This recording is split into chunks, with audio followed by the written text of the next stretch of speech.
Hey, what's going on, guys? I want to catch you up on the news and what's going on in this situation in Coeur d'Alene, Idaho. As you already know, a shooter from a concealed position started a fire, baited in firefighters, innocent firefighters, there to fight a fire, ambushed them, and winded up killing 2 firefighters, critically injuring another, and then wounding a lot of other people. Now, it was initially reported he was a sniper or alleged sniper. And I just saw a report from the New York Post, Fox News, that are still calling him a sniper. Now, luckily, the guy was found deceased with his weapon laying near him. They don't know if he took his own life or if law enforcement engaged him, but he's a 20-year-old. So not an actual sniper, but somebody who was using this tactic. I wanted to use this opportunity to communicate to you guys about the differences in attacks, where most attacks that you read about, most mass casualty events that involve weapons that you read about are done in haste.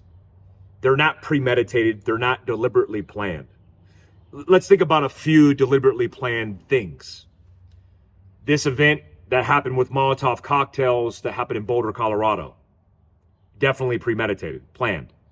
The Mandela Bay incident, where this guy from an elevated position engaged people down on a concert, trying to get them to move to these fuel tanks to detonate them, and his plan ultimately failed before he took his own life. But if he succeeded, it would have been a mass casualty event more so than it was. One of the worst mass casualty events in U.S. history. So the difference between that premeditation with skill sets, rehearsals, practice, training, specialized equipment, and doing something in haste is very different. You know, most of the things that you hear about, which are these going postal moments that happen at workplaces, are more common than you would think. They happen nearly every day in this country. These more deliberate efforts are becoming more prevalent, in my opinion, and is something that we should be concerned with. When I hear a 20-year-old is using military-style tactics and being designated or even called a sniper, and I know that's not what the news means, that is disturbing to say the least. There are several factors, including mental health decline, more people on SSRIs, more people that are feeling depressed and anxious, political divisiveness, ideology that's becoming radicalized, infiltrators. I mean, you can go on forever, right? More kids spending more time on social media displaced from reality. More people overdosing on drugs, more people committing suicide. I can go on forever, right? Let's talk about this concept of identifying somebody as a sniper. I am old enough to remember the DC sniper. In fact, I lived in Washington, DC, in Northern Virginia at the time those attacks were taking place. I remember going to Barnes & Noble, which is right next to Home Depot, where an FBI agent was killed under a parking lot awning by the DC sniper. Now, they called him a sniper. He wasn't a sniper. He was a veteran, but he was using a weapon system inside of a vehicle, using that vehicle to transport him into a position and shooting from inside, affecting the targets, whoever it may be, through a loophole on the outside. Now, that's a very effective strategy to create chaos, calamity, and psychologically impact the community or city or town that they're operating in. I remember being a sniper in Iraq on my Iraq deployments. I think I did 5 rotations to Iraq.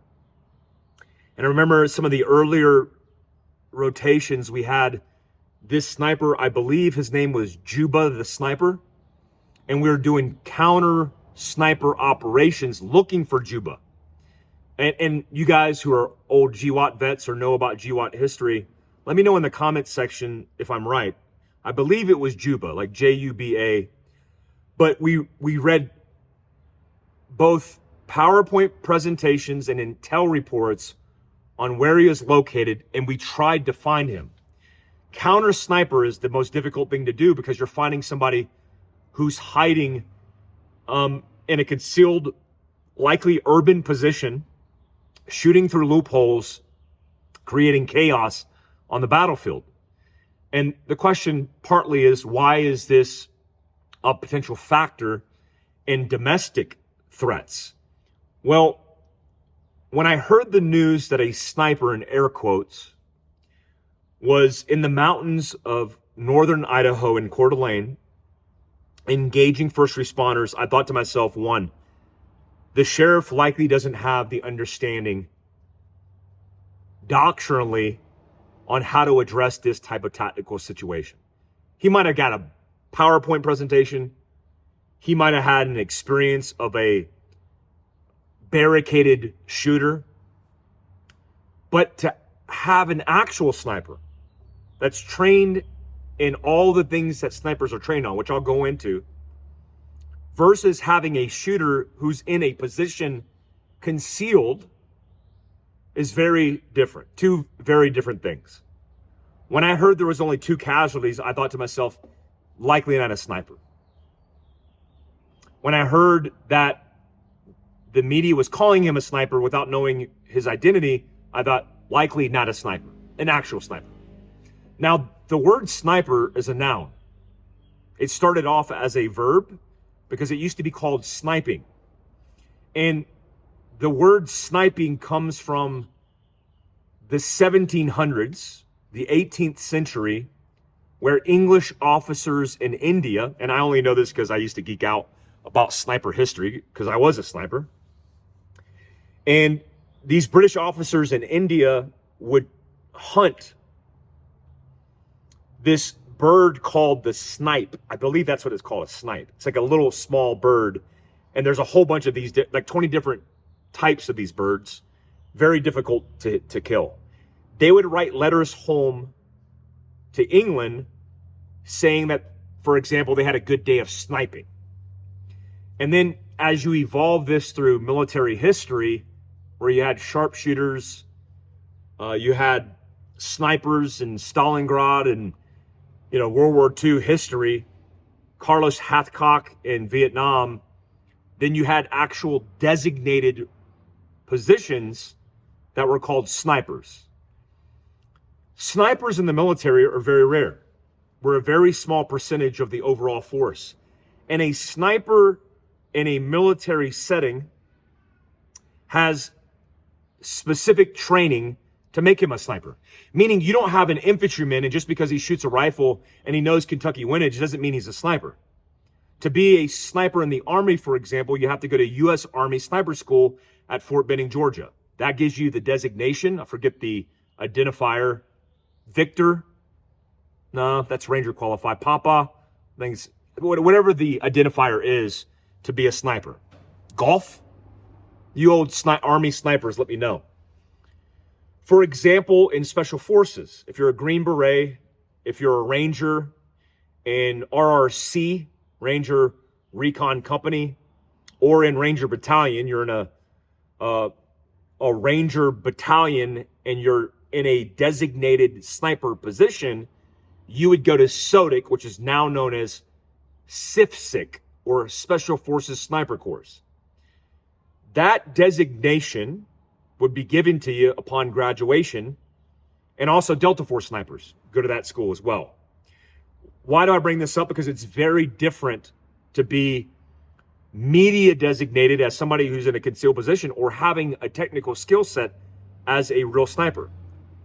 Knowing that most of the things are open source, there are several things to include math, and I won't even go into the details of that math. Shooting from urban and rural positions, that's classified.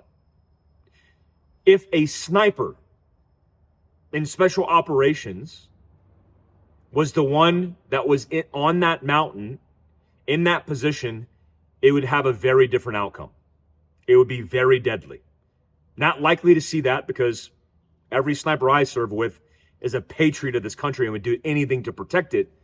But the reason I'm saying that is because The news running with the story creates chaos and panic, and it's just a shooter, a 20-year-old kid who's engaging innocent people. You get a real circumstance where there's a trained person doing damage, good luck with that.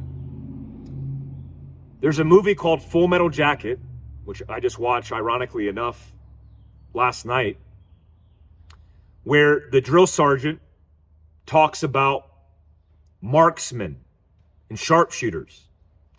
He talks about being a rifleman, and he's giving the students, the basic trainees, the block of instruction on the range, and they're all Marines, because every Marine's a rifleman. And he's talking about Oswald, and he's talking about the clock tower shooter, and he's talking about all these great examples of these tragic circumstances where these men use their rifles to create casualties. And he gets to the point that what they all have in common, they're all former Marines that have training. And I'm only using that as an example that there's a very distinct difference between some loser going through a mental health crisis, hurting other people, not a loser for having mental health crisis. That's not what I meant. What I meant was a loser that's hurting other people. You're a loser immediately if you hurt other people because of your issues. And a person who's trained on sniper marksmanship, on dope, data on previous engagement, on reading the wind, on reading trace, on applied ballistics and calculating external and terminal ballistic effects, on glass, technical surveillance, observation, calculating distance with the naked eye without a rangefinder, fieldcraft. These specific tactics and techniques, and the difference between that and a person who is just lobbing rounds at innocent people are very different. And the reason I tell you that is because I want you to understand that it doesn't take a lot of expertise, a lot of training to create casualties. In this circumstance, you're likely to see people who are emulating or copycatting what's happening. Thank God this didn't become a mass casualty event. I mean, some people would consider it a mass casualty event. It's not. There are more people killed in Chicago this weekend than were killed in this event, tragically. They're both significant. But as time goes on, this will become more of an issue. I'll talk about some of that in the uncensored version of this episode on my Patreon. I'm also doing Substack. If you're interested in my Substack or Patreon, I'll link it down below. Let me know your opinion on this situation and the prospect for future domestic attacks. Is it going to get worse? What say you? Till next time, peace out, guys.